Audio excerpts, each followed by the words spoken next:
എല്ലാവർക്കും നമസ്കാരം.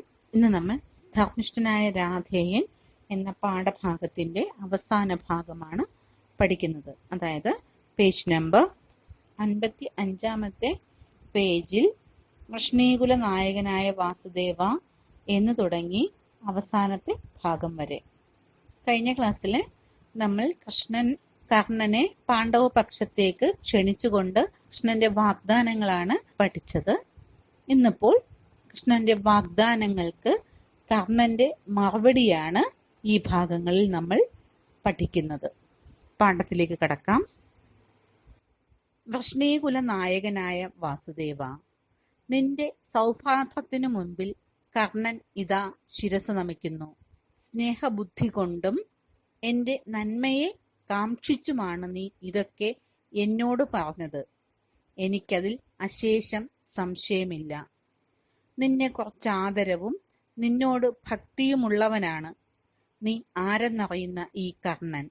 ഇപ്പോൾ പറഞ്ഞ ഹിതവാക്യത്തിന് നിന്നോട് ഞാൻ നന്ദിയുള്ളവനാണ്. ഞാൻ പാണ്ഡവനാണെന്ന ശാസ്ത്രവിധി ഞാൻ ശരിക്കും മനസ്സിലാക്കുന്നു. എന്നാൽ കൃഷ്ണനെ അഭിസംബോധന ചെയ്തുകൊണ്ട് കർണൻ തുടർന്നു. നോക്കാം, കർണൻ കൃഷ്ണനെ അഭിസംബോധന ചെയ്യുന്നത് എങ്ങനെയാണ്? വൃഷ്ണീകുല നായകനായ വാസുദേവ, വൃഷ്ണീകുലത്തിന്റെ നായകനായ അല്ലയോ വാസുദേവ, നിന്റെ സൗഭാത്രത്തിനു മുമ്പിൽ കർണൻ ഇതാ ശിരസ് നമിക്കുന്നു. സൗഭാത്രം എന്ന് വെച്ചാൽ സഹോദര സ്നേഹം. നിനക്ക് എന്നോടുള്ള ആ സഹോദര സ്നേഹത്തിന്റെ മുമ്പിൽ എന്നോടുള്ള സ്നേഹത്തിന് മുമ്പിൽ ഞാനിതാ ശിരസ് കുനിക്കുകയാണ്. പിന്നെ നിനക്ക് എന്നോടുള്ള സ്നേഹം കൊണ്ടും എന്റെ നന്മയെ കാക്ഷിച്ചുമാണ് നീ എന്നോട് ഇതൊക്കെ പറഞ്ഞതെന്ന് എനിക്ക് അശേഷം എന്ന് വെച്ചാൽ അല്പം പോലും എനിക്ക് സംശയമില്ല. എന്റെ നന്മയെ ഉദ്ദേശിച്ചു മാത്രമാണ് നീ ഇതൊക്കെ എന്നോട് പറഞ്ഞതെന്ന് എനിക്ക് നന്നായി മനസ്സിലായി. നിന്നെ കുറച്ച് ആദരവും നിന്നോട് ഭക്തിയുമുള്ളവനാണ് നീ ആരെന്നറിയുന്ന ഈ കർണൻ. ഈ കർണന് കൃഷ്ണൻ ആരാണെന്ന് നന്നായി അറിയാം. അതുകൊണ്ട് തന്നെ നിന്നോട് ആദരവും ഭക്തിയും ഉള്ളവനാണ് താൻ എന്ന് കർണൻ പറയുന്നു. ഇപ്പോൾ പറഞ്ഞ ഹിതവാക്യത്തിന് നിന്നോട് ഞാൻ നന്ദിയുള്ളവനാണ്. ഞാൻ പാണ്ഡവനാണെന്ന ശാസ്ത്രവിധി ഞാൻ ശരിക്കും മനസ്സിലാക്കുന്നു. അതായത് നീ ഇപ്പോൾ എന്നോട് പറഞ്ഞ ഈ നല്ല വാക്കുകൾക്ക്, ഹിതവാക്യം എന്നാൽ ഇഷ്ടവാക്യം, നല്ല വാക്യം, എന്നോട് പറഞ്ഞ ഈ നല്ല കാര്യത്തിനൊക്കെ എനിക്ക് നിന്നോട് നന്ദിയുണ്ട്. പിന്നെ മറ്റൊന്നുകൂടി പറഞ്ഞു കർണൻ, ഞാൻ പാണ്ഡവനാണെന്ന ശാസ്ത്രവിധി ഞാൻ ശരിക്കും മനസ്സിലാക്കുന്നു. ഞാൻ പാണ്ഡവനാണ്, അത് എനിക്കറിയാം. നീ എന്നോട് ഈ പറഞ്ഞ കാര്യങ്ങളൊക്കെ എന്നോടുള്ള ഇഷ്ടം കൊണ്ടാണെന്നും എനിക്കറിയാം. പക്ഷേ എന്നാൽ കൃഷ്ണനെ അഭിസംബോധന ചെയ്തുകൊണ്ട് കർണൻ തുടർന്ന് വ്യക്തമാക്കുന്നു. പാരഗ്രാഫ്. കർണൻ തന്റെ ന്യായങ്ങൾ നിരത്തുകയാണ്. ആ സുയോധനനുമായുള്ള വേഴ്ചയെ ഞാൻ ഭർത്സിച്ചാൽ നീചമായ കൃതജ്ഞത പോലും എന്നെ കണ്ടാൽ ലജ്ജിച്ച് തല താഴ്ത്തുകയില്ലേ? ആയുധവിദ്യാപ്രയോഗ ദിവസം നിന്റെ അച്ഛനമ്മമാർ ആരാണ്, നിന്റെ കുലമേതാണ് എന്ന കൃപന്റെ ചോദ്യം കേട്ട് എന്റെ തല താണുപോയി. കർണൻ മൃതപ്രായനായ ദിവസമാണത്. നിവാരണമറ്റ അപമാന ബോധത്താൽ മരിച്ച കർണന് സുയോധനൻ പുനർജന്മം നൽകിയ ദിവസമാണത്. ലജ്ജയാൽ തല താഴ്ത്തി രംഗവേദിയിൽ നിന്നും ജീവിതവേദിയിൽ നിന്ന് തന്നെയും നിഷ്ക്രമിക്കുമായിരുന്ന എന്നെ പ്രത്യുപകാരം നനയാതെ അവൻ അന്ന് രാജാവായി അഭിഷേചിച്ചു. അല്ലയോ വാസുദേവ, ഞാൻ അർത്ഥത്തെ വിലവയ്ക്കുന്നവനല്ല, അർത്ഥത്താൽ വിലയ്ക്ക് വാങ്ങാവുന്നവനുമല്ല സൂതപുത്രനായ ഈ കർണൻ.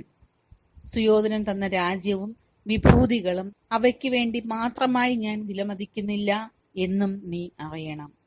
എന്നാൽ അന്ന് ആ രാജ്യദാനത്തിലൂടെ അവൻ എനിക്കെന്റെ ആത്മാഭിമാനം തിരിച്ചു തന്നു. ആത്മാഭിമാനവും ആത്മവിശ്വാസവും തിരിച്ചു തന്നതിലൂടെ എനിക്കവൻ എൻ്റെ ജീവിതം തന്നെയാണ് കൃഷ്ണ തിരിച്ചു തന്നത്. നിങ്ങളെല്ലാം ഇന്ന് കാണുന്ന ഈ ജീവിതം സുയോധനൻ അന്നെനിക്ക് ദാനമായി നൽകിയ ജീവിതമാണ്. കർണന് 100 വട്ടം ആത്മഹത്യ ചെയ്യാം. എന്നാൽ അവന് ഉടലിൽ ജീവൻ വച്ചുകൊണ്ട് ആ ദാനത്തെ എങ്ങനെയാണ് നിന്ദിക്കാൻ കഴിയുക? വാസുദേവ, നിന്റെ മാഹാത്മ്യവും മഹാവീര്യവും ഞാൻ അറിയുന്നു. സൗഹൃദത്താൽ പ്രേരിതനായി നീ എനിക്കിന്ന് ഹിതമുപദേശിക്കുകയാണെന്നും ഞാൻ അറിയുന്നു. മഹാത്മാവായ നീ അഭിശപ്തനായ കർണന്റെ വിചാരങ്ങൾക്ക് ഇന്നൊരിക്കൽ സാക്ഷ്യം വഹിച്ച് അവനെ ധന്യനാക്കിയാലും. നോക്കാം, ഇവിടെ കൃഷ്ണൻ കർണന് ധാരാളം വാഗ്ദാനങ്ങൾ നൽകി പാണ്ഡവ പക്ഷത്തേക്ക് ക്ഷണിക്കുമ്പോൾ ആ വാഗ്ദാനങ്ങളെ കർണൻ തള്ളിക്കൊണ്ട് തന്റെ ന്യായങ്ങൾ നിരത്തുന്നതാണ് ഈ പാരഗ്രാഫിൽ. നോക്കാം, ആ സുയോധനനുമായുള്ള വേഴ്ചയെ ഞാൻ ഭത്സിച്ചാൽ നീചമായ കൃതജ്ഞത പോലും എന്നെ കണ്ടാൽ ലജ്ജിച്ചു തലതാഴ്ത്തുകയില്ലേ? ആയുധവിദ്യാ പ്രയോഗ ദിവസം നിന്റെ അച്ഛനമ്മമാർ ആരാണ്, നിന്റെ കുലമേതാണ് എന്ന കൃപന്റെ ചോദ്യം കേട്ട് എന്റെ തല താണുപോയി. കർണൻ മൃതനായ ദിവസമാണത്. നിവാരണമറ്റ അപമാന ബോധത്താൽ മരിച്ച കർണന് സുയോധനൻ പുനർജന്മം നൽകിയ ദിവസമാണത്. അതായത് ഒരു പഴയ കാര്യമാണ്. ദ്രോണരും കൃപരും ഗുരുക്കന്മാരാണ്. അവരുടെ കീഴിലാണ് ഈ പാണ്ഡവരും കൗരവരും വിദ്യ അഭ്യസിച്ചിരുന്നത്. അവർക്കൊപ്പം തന്നെയാണ് കർണനും വിദ്യ അഭ്യസിച്ചിരുന്നത്. അങ്ങനെ അവർ പഠിച്ച വിദ്യ പ്രദർശിപ്പിക്കുന്ന ഒരു സമയമുണ്ടായി. ആ സമയത്ത് പാണ്ഡവരും കൗരവരും തങ്ങളുടെ വിദ്യ പ്രദർശിപ്പിച്ചു. ആ സമയത്ത് കർണനും തന്റെ മികവ് പ്രകടമാക്കുന്നതിനായി മുന്നിലേക്ക് വരികയുണ്ടായി. ആ സമയം കൃപാചാര്യർ തടയുകയും കർണനോട് കർണന്റെ വംശത്തെ ചൊല്ലി അധിക്ഷേപിക്കുകയും ചെയ്തു. യഥാർത്ഥത്തിൽ ആ സമയം കർണൻ സൂതപുത്രനാണല്ലോ, സൂതനായ അതിരഥന്റെ മകനാണല്ലോ. അപ്പോൾ കർണനെ കൃപാചാര്യർ അധിക്ഷേപിച്ചു.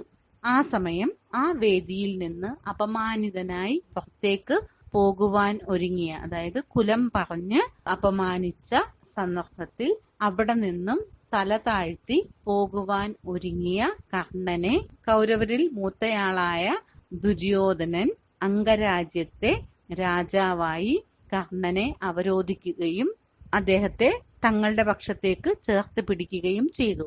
യഥാർത്ഥത്തിൽ അവിടെ നിന്നും അപമാനിതനായി പുറത്തേക്ക് പോയ കർണനെ ആ അപമാന ഭാരത്തിൽ നിന്നും രക്ഷിച്ചത് ദുര്യോധനനാണ്. അതുകൊണ്ടാണ് കർണൻ ഇങ്ങനെ പറയുന്നത്. അതായത് സുയോധനനുമായിട്ടുള്ള വേഴ്ച എന്ന് വെച്ചാൽ ബന്ധം. ആ വേഴ്ചയെ ഭത്സിക്കുക എന്ന് വെച്ചാൽ നിന്ദിക്കുക. സുയോധനൻ എന്ന് പറയുന്നത് ദുര്യോധനനെ തന്നെയാണ്. അപ്പോൾ സുയോധനനുമായിട്ടുള്ള ബന്ധത്തെ നിന്ദിച്ചാൽ കൃതജ്ഞത പോലും എന്നെ കണ്ടാൽ ലജ്ജിച്ച് തലതാഴ്ത്തുകയില്ല. അത്രയും നീചമായ ഒരു പ്രവൃത്തിയായിരിക്കില്ലേ താൻ ചെയ്യുന്നത്. അതിനുള്ള കാരണമാണ് ആ പറയുന്നത്. ആയുധവിദ്യാ പ്രയോഗ ദിവസം കൃപാചാര്യർ അച്ഛനമ്മമാർ ആരാണ്, നിന്റെ കുലം ഏതാണ് എന്ന ചോദ്യം കേട്ട് തന്റെ തല താണുപോയി. അപമാന ബോധത്താൽ മരിച്ച കർണന് അന്ന് സുയോധനൻ പുനർജന്മം നൽകിയ ദിവസമാണ്. അതായത് ലജ്ജയാൽ തല താഴ്ത്തി രംഗവേദിയിൽ നിന്നും ജീവിതവേദിയിൽ നിന്നു തന്നെയും നിഷ്ക്രമിക്കുമായിരുന്ന എന്നെ പ്രത്യുപകാരം നനയാതെ അവൻ അന്ന് രാജാവായി അഭിഷേചിച്ചു. ആ അപമാന ഭാരത്താൽ ആ വേദിയിൽ നിന്നും ജീവിതം തന്നെ അവസാനിപ്പിക്കുമായിരുന്ന തന്നെ പ്രത്യുപകാരം, തിരിച്ചൊരു ഉപകാരം പ്രതീക്ഷിക്കാതെ ദുര്യോധനൻ രാജാവായി വാഴിച്ചു. അല്ലയോ വാസുദേവ, ഞാൻ അർത്ഥത്തെ വിലവയ്ക്കുന്നവനല്ല, അർത്ഥത്താൽ വിലയ്ക്ക് വാങ്ങാവുന്നവനുമല്ല സൂതപുത്രനായ ഈ കർണൻ.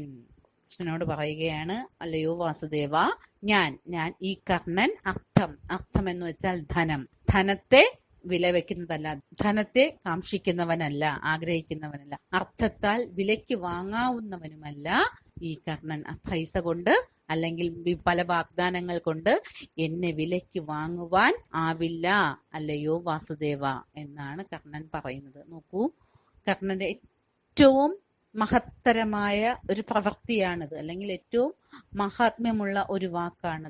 തന്നെ ഒരു അപകട സമയത്ത് രക്ഷിച്ച സുഹൃത്തിനെ തനിക്ക് ലഭിക്കാവുന്ന എല്ലാ ഐശ്വര്യങ്ങളും കളഞ്ഞിട്ട് ആ ആപത്തിൽ സഹായിച്ച ആളോടൊപ്പം നിൽക്കുവാനുള്ള കർണന്റെ തീരുമാനം. ഇത് കർണന്റെ സ്വഭാവത്തിന്റെ ഏറ്റവും വലിയ ഒരു സവിശേഷത. അർത്ഥത്തിന് വിലവെക്കുന്നവനല്ല, ധനത്തിന് വിലവെക്കുന്നവൻ, ധനത്താൽ വിലയ്ക്ക് വാങ്ങാവുന്നവനുമല്ല ഈ കർണൻ. വളരെയധികം ദൃഢമായ വാക്കുകളാണ് കർണൻ. ഈ ഭാഗങ്ങളിലൊക്കെ കർണൻ എന്ന കഥാപാത്രത്തിന്റെ സ്വഭാവ സവിശേഷതകൾ നമുക്ക് വായിച്ചെടുക്കുവാനാകും. പിന്നെ എന്നാൽ അന്ന് ആ രാജ്യദാനത്തിലൂടെ അവൻ എനിക്കെന്റെ ആത്മാഭിമാനം തിരിച്ചു തന്നു. ആത്മാഭിമാനവും ആത്മവിശ്വാസവും തിരിച്ചു തന്നതിലൂടെ എനിക്കവൻ എന്റെ ജീവിതം തന്നെയാണ് കൃഷ്ണ തിരിച്ചു തന്നത്. അതായത് അന്ന് ആ സുയോധനൻ രാജ്യദാനത്തിലൂടെ തന്റെ ആത്മാഭിമാനവും ആത്മവിശ്വാസവുമാണ് തിരികെ നൽകിയത്. ആത്മാഭിമാനവും ആത്മവിശ്വാസവും നഷ്ടപ്പെട്ട് ആ വേദിയിൽ നിന്ന് ഇറങ്ങി പോകുമായിരുന്ന കർണനെ ആ രാജ്യം നൽകി അവനെ ആത്മവിശ്വാസവും ആത്മാഭിമാനവും തിരിച്ചു നൽകിയ ആളാണ് സുയോധനൻ. ആ സുയോധനനെ താൻ ഇനി തള്ളിപ്പറഞ്ഞാൽ തന്നെ കണ്ടാൽ നന്ദികേട് പോലും ലജ്ജിച്ച് തലതാഴ്ത്തും എന്നാണ് കർണൻ പറയുന്നത്. നിങ്ങളെല്ലാം ഇന്ന് കാണുന്ന ഈ ജീവിതം സുയോധനൻ അന്ന് എനിക്ക് ദാനമായി നൽകിയ ജീവിതമാണ്. കർണന് 100 വട്ടം ആത്മഹത്യ ചെയ്യാം, എന്നാൽ അവന് ഉടലിൽ ജീവൻ വെച്ചുകൊണ്ട് ആ ദാനത്തെ എങ്ങനെയാണ് നിന്ദിക്കാൻ കഴിയുക? അല്ലയോ വാസുദേവ, എനിക്ക് ഇന്ന് കാണുന്ന ഈ കർണനെ, അല്ലെങ്കിൽ ഇന്ന് ജീവനോടെ കാണുന്ന ഈ കർണനെ, എന്റെ ഉടലിൽ ജീവൻ നിലനിൽക്കുന്നതിന് കാരണം തന്നെ സുയോധനനാണ്. അന്ന് ആ രാജ്യദാനത്തിലൂടെ സുയോധനൻ നൽകിയ ജീവിതമാണ് തന്റേത്. അപ്പോൾ അങ്ങനെയുള്ള തനിക്ക് ജീവൻ നൽകിയ ആ സുയോധനനെ ഒരിക്കലും തന്റെ ശരീരത്തിൽ, ഉടലെന്ന് വെച്ചാൽ ശരീരത്തിൽ ജീവൻ ഉള്ളിടത്തോളം കാലം ആ ദാനത്തെ നിന്ദിക്കുവാൻ സാധിക്കുകയില്ല. ഒരിക്കലും തനിക്ക് സുയോധനനെ തള്ളിപ്പറയുവാൻ സാധിക്കുകയില്ല. സുയോധനനെ തള്ളിക്കളഞ്ഞുകൊണ്ട് തനിക്ക് മറുപക്ഷത്തേക്ക് വരുവാൻ സാധിക്കുകയില്ല എന്നാണ് കർണൻ വിശദമാക്കുന്നത്. വാസുദേവ, നിന്റെ മഹാത്മ്യവും മഹാവീര്യവും ഞാൻ അറിയുന്നു. സൗഹൃദത്താൽ പ്രേരിതനായി നീ എനിക്കിന്ന് ഹിതമുപദേശിക്കുകയാണെന്നും ഞാൻ അറിയുന്നു. മഹാത്മാവായ നീ അഭിശപ്തനായ കർണന്റെ വിചാരങ്ങൾക്ക് ഇന്നൊരിക്കൽ സാക്ഷ്യം വഹിച്ച് അവനെ ധന്യനാക്കിയാലും. വീണ്ടും കൃഷ്ണനോട് കർണൻ പറയുകയാണ്, അല്ലയോ കൃഷ്ണ, നിന്റെ വീര്യവും മഹാത്മ്യവുമൊക്കെ എനിക്ക് നന്നായിട്ട് അറിയാം. നിനക്ക് എന്നോടുള്ള ഇഷ്ടം കൊണ്ടാണ് നീ എനിക്ക് ഹിതം ഉപദേശിച്ചതെന്നും ഞാൻ മനസ്സിലാക്കുന്നു. മഹാത്മാവായ നീ അഭിശപ്തൻ എന്ന് വെച്ചാൽ ശപിക്കപ്പെട്ടവൻ. ഈ ശപിക്കപ്പെട്ടവന്റെ വിചാരങ്ങൾക്ക് സാക്ഷ്യം വഹിച്ച്, അതായത് എന്റെ വിചാരങ്ങൾ മനസ്സിലാക്കി നീ എന്നെ ധന്യനാക്കിയാലും നീ എന്റെ മനസ്സിലാക്കണം എന്നാണ് കൃഷ്ണനോട് കർണൻ പറയുന്നത്. അടുത്ത പാരഗ്രാഫ്. താൻ ഇനി പറയുന്ന വാക്കുകൾ ഓർമ്മയിൽ സൂക്ഷിച്ച് തന്റെ സത്യമായ വിചാരത്തിന് സാക്ഷിയായി വർത്തിക്കണേ എന്ന് വീണ്ടും അഭ്യർത്ഥിച്ചുകൊണ്ട് കർണൻ തുടർന്നു. അതായത് ഞാൻ ഇനി പറയാൻ പോകുന്ന വാക്കുകൾ നിന്റെ ഓർമ്മയിൽ സൂക്ഷിച്ചു വെക്കണമെന്നും തന്റെ വിചാരങ്ങൾ സാക്ഷിയായി നിൽക്കണമെന്നും, അതായത് താൻ ഇനി പറയുന്ന കാര്യങ്ങൾ ഓർമ്മയിൽ സൂക്ഷിച്ചുകൊണ്ട് തന്റെ വിചാരത്തിന് സാക്ഷിയായി നിൽക്കണമെന്നും അഭ്യർത്ഥിച്ചുകൊണ്ട് കർണൻ പിന്നെയും കൃഷ്ണനോട് പറഞ്ഞു. കർണൻ വീണ്ടും തുടരുകയാണ്. എന്താണ് കർണന്റെ വാദഗതി എന്ന് നമുക്ക് നോക്കാം. ഇനി ഞാൻ എവിടേക്ക് പിന്മാറാനാണ്? യുദ്ധം തീർച്ചയായി കഴിഞ്ഞു. എന്റെ ബലത്തിൽ വിശ്വസിച്ചാണ് സകലരെയും ധിക്കരിച്ച്, നിന്നെ ധിക്കരിച്ച്, സ്വന്തം മാതാവിന്റെ ഹിതം പോലും ധിക്കരിച്ച് സുയോധനൻ യുദ്ധമാർഗത്തിൽ തന്നെ ഉറച്ചു നിന്നത്. അർജുനനെ ഞാൻ ദ്വൈരഥത്തിൽ വധിക്കുമെന്ന വിശ്വാസമാണ് അവന്റെ വിജയകാംക്ഷയ്ക്കാസ്പദം. സുയോധനന്റെ കപ്പൽ ഇപ്പോൾ നടുകടലിലാണ്. ആ നൗകയെ ഇങ്ങനെ നടുകടലിലേക്ക് ആനയിച്ചതിനു ശേഷം അതിൽ നിന്നും പിന്മാറുന്നതിലും നീചമായ കൃത്യം വേറെ എന്താണ് എനിക്ക് ചെയ്യാൻ കഴിയുക? കൃഷ്ണ, നീ എന്റെ വാക്കുകൾ കേട്ടാലും ഈ ഭൂമി മുഴുവൻ കിട്ടിയാലും ഇപ്പോൾ സുയോധനനെ കർണൻ കൈവെടിയുകയില്ല. സ്വർണത്തിന്റെ അനേകം കുന്നുകൾ എനിക്കായി നീ നീട്ടിയാലും അവനെ ഇന്ന് ഞാൻ കൈവെടിയുകയില്ല. ബന്ധം കൊണ്ടും ലോഭം കൊണ്ടും ഭയം കൊണ്ടും യാതൊന്നുകൊണ്ടും ഈ മാർഗത്തിൽ നിന്ന് കർണന് ഇനി പിന്മാറ്റമില്ല. നോക്കാം, ദുര്യോധന പക്ഷത്തിൽ നിന്നും പാണ്ഡവ പക്ഷത്തേക്ക് തനിക്കൊരു പിന്മാറ്റമില്ല എന്ന് കർണൻ തറപ്പിച്ചു പറയുകയാണ്. ഇനി ഞാൻ എവിടേക്ക് പിന്മാറാനാണ്? യുദ്ധം തീർച്ചയായി കഴിഞ്ഞു. കൃഷ്ണനോട് കർണൻ ചോദിക്കുകയാണ്, ഇനി ഞാൻ എങ്ങോട്ട് പിന്മാറാനാണ്? യുദ്ധം തീർച്ചയായി കഴിഞ്ഞു. എന്റെ ബലത്തിൽ വിശ്വസിച്ചാണ് സകലരെയും ധിക്കരിച്ച്, നിന്നെ ധിക്കരിച്ച്, സ്വന്തം മാതാവിന്റെ ഹിതം പോലും ധിക്കരിച്ച് സുയോധനൻ യുദ്ധമാർഗത്തിൽ തന്നെ ഉറച്ചു നിന്നത്. അതായത് യുദ്ധം ഒഴിവാക്കാനായിട്ട് പല ശ്രമങ്ങളും നടത്തി. പക്ഷേ ദുര്യോധനൻ പിന്മാറിയില്ല. അത് തന്റെ ബലത്തിൽ വിശ്വസിച്ചുകൊണ്ടാണ് ദുര്യോധനൻ ഈ യുദ്ധത്തിൽ ഉറച്ചു നിന്നത് എന്നാണ് കർണൻ വ്യക്തമാക്കുന്നത്. സകലരെയും ധിക്കരിച്ച്, എല്ലാവരെയും ധിക്കരിച്ച്, സ്വന്തം മാതാവായ ഗാന്ധാരിയുടെ ഇഷ്ടം പോലും കർണൻ ധിക്കരിക്കുകയുണ്ടായി. അതായത് യുദ്ധത്തിൽ നിന്ന് പിന്മാറാൻ പലരും പ്രേരിപ്പിച്ചു എങ്കിലും ദുര്യോധനൻ അതിന് സമ്മതിക്കുകയുണ്ടായില്ല. അപ്പോൾ സുയോധനൻ യുദ്ധമാർഗത്തിൽ തന്നെ ഉറച്ചു നിന്നത് തന്റെ ബലത്തിൽ വിശ്വസിച്ചാണ്. അർജുനനെ ഞാൻ ദ്വൈരഥത്തിൽ വധിക്കുമെന്ന വിശ്വാസമാണ് അവന്റെ വിജയകാംക്ഷയ്ക്കാസ്പദം. പാണ്ഡവ പക്ഷത്തിലെ യുദ്ധവീരനാണ് അർജുനൻ. അപ്പോൾ അർജുനനൊപ്പം നിൽക്കുവാനുള്ള പ്രതിയോഗിയാണ് കർണൻ. അത്രയും തന്നെ കഴിവ് കർണനുമുണ്ട്. അപ്പോൾ അർജുനനെ ദ്വൈരഥത്തിൽ വധിക്കുക. ദ്വൈരഥത്തിൽ വധിക്കുക എന്ന് വെച്ചാൽ, ദ്വൈരഥം എന്ന് വെച്ച് കഴിഞ്ഞാൽ രഥത്തിൽ ഇരുന്നു കൊണ്ടുള്ള യുദ്ധം.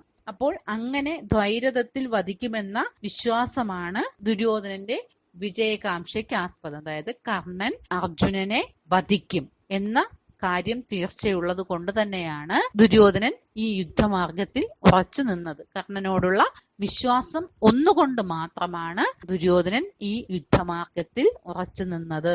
സുയോധനന്റെ കപ്പൽ ഇപ്പോൾ നടുകടലിലാണ്. ആ നൗകയെ ഇങ്ങനെ നടുകടലിലേക്ക് ആനയിച്ചതിന് ശേഷം അതിൽ നിന്നും പിന്മാറുന്നതിലും നീചമായ കൃത്യം വേറെ എന്താണ് എനിക്ക് ചെയ്യാൻ കഴിയുക? കൃഷ്ണനോട് കർണൻ ചോദിക്കുകയാണ്. സുയോധനന്റെ നൗക എന്ന് വെച്ചാൽ കപ്പൽ ഇപ്പോൾ നടുകടലിലാണ്. അതായത് കർണൻ എന്ന കപ്പിത്താൻ ഉള്ള വിശ്വാസം കൊണ്ട് ആ കപ്പൽ ഇപ്പോൾ നടുകടലിലാണ്. അങ്ങനെ ആ നൗകയെ അങ്ങോട്ട് കൊണ്ടെത്തിച്ച ശേഷം, ആ കപ്പലിനെ അങ്ങോട്ട് കൊണ്ടെത്തിച്ചതിന് ശേഷം അതിൽ നിന്നും പിന്മാറുന്നു. അതായത് യുദ്ധത്തിനുള്ള എല്ലാ സന്നാഹങ്ങളും ആയി കഴിഞ്ഞു, എല്ലാ തയ്യാറെടുപ്പുകളും കഴിഞ്ഞു. എല്ലാം ദുര്യോധനന്റെ വിജയ പ്രതീക്ഷയായ കർണൻ ഇനി അതിൽ നിന്നും പിന്മാറുന്നതിലും നീചമായ കൃത്യം എന്താണ് ഉള്ളത്? തനിക്ക് ഇനി അതിൽ നിന്ന് പിന്മാറുവാൻ സാധിക്കുകയില്ല, താൻ പിന്മാറുകയില്ല എന്നാണ് കർണൻ വ്യക്തമാക്കുന്നത്. അങ്ങനെ ഒരു നീചകൃത്യം തനിക്ക് ചെയ്യാൻ സാധിക്കുകയില്ല. കൃഷ്ണ, നീ എന്റെ ഈ വാക്കുകൾ കേട്ടാലും ഈ ഭൂമി മുഴുവൻ കിട്ടിയാലും ഇപ്പോൾ സുയോധനനെ കർണൻ കൈവെടിയുകയില്ല. സ്വർണത്തിന്റെ അനേകം കുന്നുകൾ എനിക്കായി നീ നീട്ടിയാലും അവനെ ഇന്ന് ഞാൻ കൈവെടിയുകയില്ല. ബന്ധം കൊണ്ടും ലോഭം കൊണ്ടും ഭയം കൊണ്ടും യാതൊന്നുകൊണ്ടും ഈ മാർഗത്തിൽ നിന്ന് കർണന് ഇനി പിന്മാറ്റമില്ല. അതായത് താൻ ദുര്യോധന പക്ഷത്ത് ചേർന്നു. ആ പക്ഷത്തിൽ നിന്നും തനിക്ക് ഇനിയൊരു പിന്മാറ്റം ഇല്ല. എന്താണ് കർണൻ പറയുന്നത്? ഭൂമി മുഴുവൻ തന്നാലും അല്ലെങ്കിൽ സ്വർണത്തിന്റെ അനേകം കുന്നുകൾ തന്നാലും അവനെ ഞാൻ കൈവിടുകയില്ല. അതായത് എനിക്ക് എന്ത് വാഗ്ദാനം തന്നാലും ഞാൻ ഇനി സുയോധനനെ കൈവെടിയുകയില്ല. എനിക്ക് തന്നെ അപകട സമയത്ത് രക്ഷിച്ച, അപമാന ബോധത്താൽ മൃതപ്രായനായ തനിക്ക് ആ സമയത്ത് ഒരു സഹായഹസ്തം നീട്ടിയ ദുര്യോധനനെ താൻ കൈവെടിയുകയില്ല എന്നാണ് കർണൻ കൃഷ്ണനോട് പറയുന്നത്. മറ്റൊന്നും കൂടെ പറയുന്നുണ്ട്. ബന്ധം കൊണ്ടും ലോഭം കൊണ്ടും ഭയം കൊണ്ടും. മറ്റൊന്നും കൂടെ പറയുന്നുണ്ട്. ബന്ധം കൊണ്ടോ ലോഭം കൊണ്ടോ. ലോഭം എന്ന് വെച്ചാൽ അത്യാഗ്രഹം, കൊതി എന്നൊക്കെയാണ് അർത്ഥം. അപ്പോൾ ബന്ധം കൊണ്ടോ ലോഭം കൊണ്ടോ ഭയം കൊണ്ടോ യാതൊന്നും കൊണ്ടും തന്നെ ഈ മാർഗത്തിൽ നിന്നും ആർക്കും പിന്തിരിപ്പിക്കുവാൻ കഴിയില്ല എന്നാണ് കർണൻ വ്യക്തമാക്കുന്നത്. അടുത്ത പാരഗ്രാഫ്. കണ്ണുകളിൽ നിന്നൊഴുകിയ നീർത്തുള്ളികൾ തുടച്ചു കളയാൻ പോലും കൈകൾ ചലിപ്പിക്കാതെ ദയനീയനായിരിക്കുന്ന കർണനെ മഹാത്ഭുതത്തെ എന്ന പോലെ കൃഷ്ണൻ നോക്കിക്കൊണ്ടിരുന്നു. ഹൃദയത്തിൽ നിന്നൊഴുകിയ ആത്മഭാഷണത്തിന്റെ ആ തപ്തധാരയിൽ ഭാഷണശക്തി മുങ്ങിപ്പോയതുപോലെ കൃഷ്ണൻ മൗനിയായി തന്നെ വർത്തിച്ചു. കൂടുതൽ ദയനീയമായ സ്വരത്തിൽ കർണൻ പിന്നെയും പറഞ്ഞു. അതായത് ഇതൊക്കെ പറഞ്ഞുകൊണ്ടിരിക്കുന്ന കർണന്റെ കണ്ണുകളിൽ നിന്നും കണ്ണുനീർ ധാരധാരയായി ഒഴുകുകയായിരുന്നു. ആ കണ്ണുനീർ പോലും ഒന്ന് തുടയ്ക്കാൻ കൈകൾ ചലിപ്പിക്കാതെ ദയനീയനായിരിക്കുന്ന കർണനെ ഒരു മഹാ അത്ഭുതം എന്ന പോലെ കൃഷ്ണൻ നോക്കിക്കൊണ്ടേയിരുന്നു. അതായത് കൃഷ്ണൻ പോലും ആ കർണന്റെ മനോഭാവത്തിന് മുമ്പിൽ തപ്തനായി പോയി. അത്രയ്ക്ക് തരമായ സ്വഭാവ മഹിമയ്ക്കുടമയാണ് കർണൻ. ഹൃദയത്തിൽ നിന്നൊഴുകിയ ആത്മഭാഷണത്തിന്റെ ആ തപ്തധാരയിൽ, ധാര എന്ന് വെച്ചാൽ ഒഴുക്ക്, അതായത് ഹൃദയത്തിന്റെ ഉള്ളിൽ നിന്നും വന്ന ആ വാക്കുകളിൽ ഭാഷണ ശക്തി മുങ്ങിപ്പോയതുപോലെ കൃഷ്ണൻ മൗനിയായി തന്നെ വർത്തിച്ചു.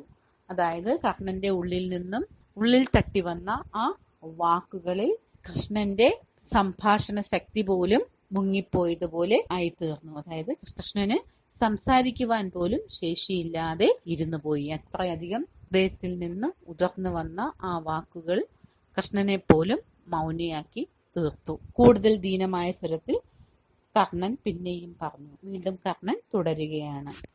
കർണന് ഇനി പിന്മാറ്റമില്ല.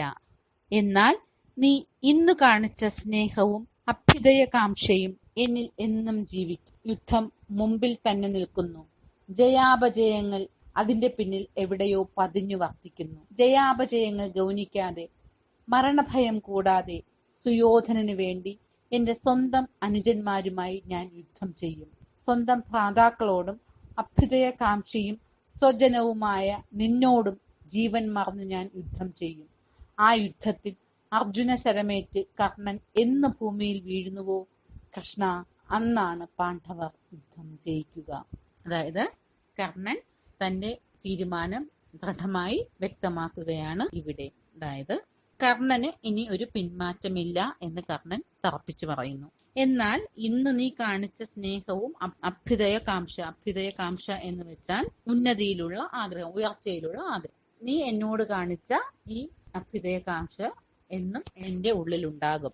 യുദ്ധം ദാ മുന്നിൽ നിൽക്കുന്നു. ജയാപജയങ്ങൾ, ജയവും പരാജയവും അതിന്റെ പിന്നിൽ ഒളിഞ്ഞിരിക്കുകയാണ്. അതായത് യുദ്ധം എന്നാൽ ഒരാൾക്ക് ജയമുണ്ടാകും, മറ്റൊരാൾക്ക് പരാജയം സംഭവിക്കും. അത് സ്വാഭാവികമാണ്. അപ്പോൾ ആ യുദ്ധത്തിന് പിന്നിൽ ജയവും പരാജയവും മറഞ്ഞിരിക്കുന്നു. ജയാപജയങ്ങൾ ഗൗനിക്കാതെ, ജയവും പരാജയവും ഗൗനിക്കാതെ, ശ്രദ്ധിക്കാതെ, മരണത്തോടുള്ള ഭയം കൂടാതെ സുയോധനന് വേണ്ടിയിട്ട് ഞാൻ എന്റെ സ്വന്തം അനുജന്മാരുമായി യുദ്ധം ചെയ്യും. തന്നെ ആപത്തിൽ രക്ഷിച്ച ആ സുഹൃത്തിനു വേണ്ടി സ്വന്തം അനുജന്മാരോട് ഞാൻ യുദ്ധം ചെയ്യും. സ്വന്തം ഭ്രാതാക്കളോടും അഭ്യുദയകാംക്ഷിയും സ്വജനമായ നിന്നോടും ജീവൻ മറന്ന് ഞാൻ യുദ്ധം ചെയ്യും. സുയോധനന് വേണ്ടിയിട്ട് തന്റെ സഹോദരങ്ങളോടും തന്റെ അഭ്യുദയകാംക്ഷിയായ നിന്നോടും കൃഷ്ണനോട് പോലും ഞാൻ എന്റെ ജീവൻ മറന്ന് യുദ്ധം ചെയ്യും. തന്റെ ജീവൻ പോലും വകവയ്ക്കാതെ ദുര്യോധനന് വേണ്ടി യുദ്ധം ചെയ്യും എന്ന് കർണൻ പറയുന്നു. ആ യുദ്ധത്തിൽ അർജുന ശരമേറ്റ് കർണൻ എന്ന് ഭൂമിയിൽ വീഴുന്നുവോ കൃഷ്ണ, അന്നാണ് പാണ്ഡവർ യുദ്ധം ജയിക്കുക. അതായത് കർണനോട് കിടപിടിക്കാൻ പറ്റുന്ന ഒരൊറ്റ ശത്രു അർജുനനാണ്. തിരിച്ച് അർജുനനും കിടപിടിക്കാൻ പറ്റുന്ന ഒരാള് കർണനാണ്.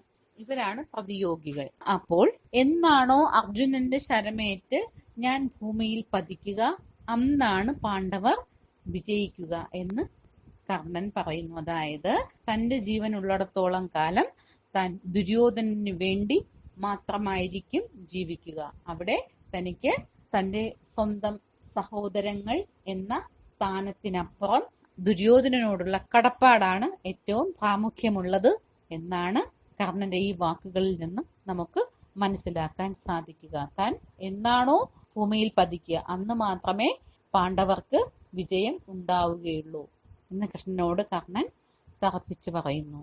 നോക്കാം, ഈ ഭാഗങ്ങളിൽ കർണന്റെ സ്വഭാവത്തിന്റെ ഏറ്റവും മഹനീയമായ ഭാവമാണ് നമുക്ക് ദർശിക്കാൻ കഴിയുന്നത്. അതായത് കർണന്റെ ഉറച്ച തീരുമാനം, അതായത് തന്നെ സഹായിച്ച ദുര്യോധനനെ ഒരിക്കലും കൈവെടിയാതെ ഉള്ള ആ ഉറച്ച തീരുമാനം. അതായത് കേട്ടിട്ടില്ലേ, പ്രത്യുപകാരം മറക്കുന്ന മനുഷ്യൻ ചത്തതിനൊക്കുമേ ജീവിച്ചിരിക്കലും. പ്രത്യുപകാരം മറക്കുന്ന മനുഷ്യൻ ചത്തതിനൊപ്പമാണ് ജീവിച്ചിരിക്കുന്നത്. സങ്കടയെ രക്ഷിക്കുന്ന മനുഷ്യനല്ലോ ബന്ധു. സങ്കടത്തിൽ സഹായിക്കുന്ന മനുഷ്യനാണ് യഥാർത്ഥ ബന്ധു. ഇത് തന്നെയാണ് കർണന്റെ കാര്യത്തിലും സംഭവിച്ചത്. മറ്റൊരു കാര്യം കൂടെ കാണാം. കർണന് സുയോധനനോടുള്ള സ്നേഹവും കടപ്പാടും ആണ് നമുക്കിവിടെ ദർശിക്കാൻ കഴിയുന്നത്. ഒപ്പം ശ്രീകൃഷ്ണനോടുള്ള സ്നേഹവും ആദരവും കർണൻ കാത്തു സൂക്ഷിക്കുന്നുണ്ട്. കൃഷ്ണൻ നൽകിയ വാഗ്ദാനങ്ങളിൽ മയങ്ങാതെ സ്വപ്രത്യയ സ്ഥൈര്യം ദർശിക്കുവാൻ സാധിക്കും.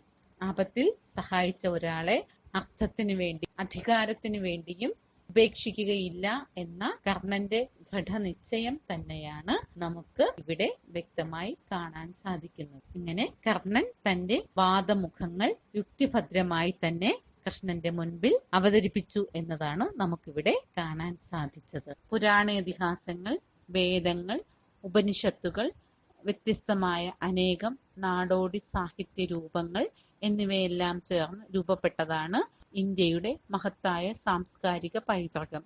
കാലങ്ങളായി ഭാരതത്തിലെ വ്യത്യസ്ത ഭാഷകളിലുണ്ടായിട്ടുള്ള സാഹിത്യ രൂപങ്ങളിലെല്ലാം ഈ സാംസ്കാരിക സമ്പത്തിന്റെ അടയാളങ്ങൾ വ്യക്തമായി കാണാം.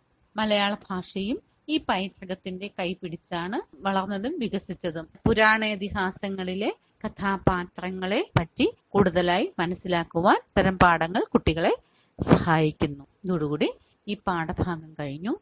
ഈ പാഠം എല്ലാവർക്കും നന്നായി മനസ്സിലായെന്ന് കരുതുന്നു. പുസ്തകം നന്നായിട്ട് വായിക്കുക.